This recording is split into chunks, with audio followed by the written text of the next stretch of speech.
1 पे अभी देखते हैं एडवांस्ड इंग्लिश स्ट्रक्चर नंबर 381 को। चाहे जितना भी समय लगे मैं ये पूरा करूंगा। चाहे जितना भी देर हो मैं इंतजार करूंगा। चाहे जितनी भी देर हो मैं इंतजार करूंगा। तो इस तरह का जब भी आपके पास स्टेटमेंट आए ना, इसको ट्रांसलेट करने के वैसे तो बहुत सारे तरीके हो सकते हैं, लेकिन हम यहाँ पर एक पिक कर रहे हैं। शुरुआत आप करते हैं हाउ एवर के साथ। ठीक है। अब ये देख के कंफ्यूज मत होइएगा।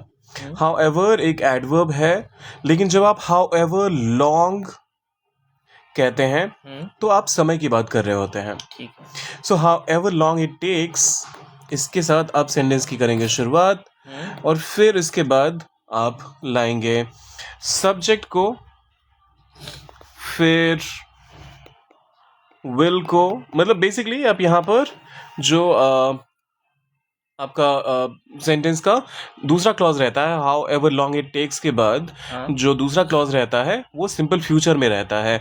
तो या तो आप विल का इस्तेमाल करेंगे, कुछ केसेस में आप वुड का इस्तेमाल भी कर सकते हैं, फिर बेस फॉर्म वर्ब का, और उसके बाद अगर कोई ऑब्जेक्ट चाहिए तो आप वो भी पिक कर लेंगे।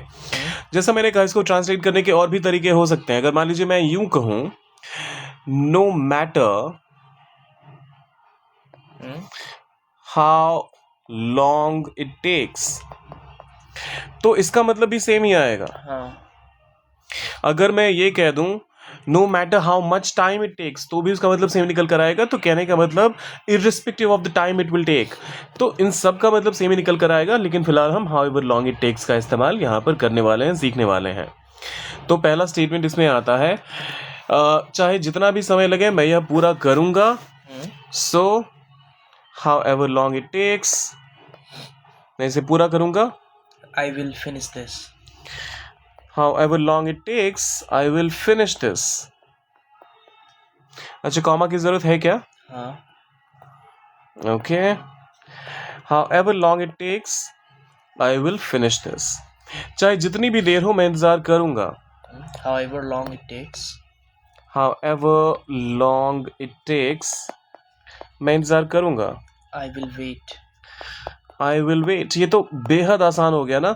आपको बस सिंपल फ्यूचर के बारे में सोचना है और उसके पहले एक क्लॉज लगा देना है however long it takes. चाहे जितना भी समय लगे सच सामने आएगा। However long it takes. however long it takes, आगे बोलिए।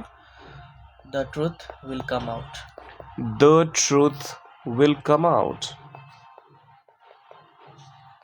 अच्छा, ये वाली गड़बड़ बहुत सारे लोग करते हैं। आप लोगों ने जो ट्रांसलेशंस भी शेयर करे हैं कमेंट्स में, उसमें भी आप ट्रूथ के साथ द नहीं लगाते हैं। ये मैं बार बार आपको कहता हूँ, सच हमेशा एक ही होता है, तो इसके सामने हमेशा द का इस्तेमाल किया कीजिए।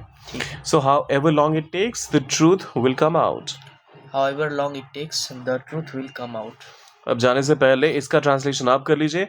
चाहे जितना भी समय लगे हमें कोशिश करनी चाहिए। तो यहाँ पर तो अपना विल का इस्तेमाल करेंगे ना वुड का। आप क्या कहेंगे? शुड। कीजिए ट्रांसलेट, डालिए कमेंट्स में, और जाने से पहले सब्सक्राइब, लाइक और शेयर कर दीजिएगा। मिलते हैं जल्दी ही।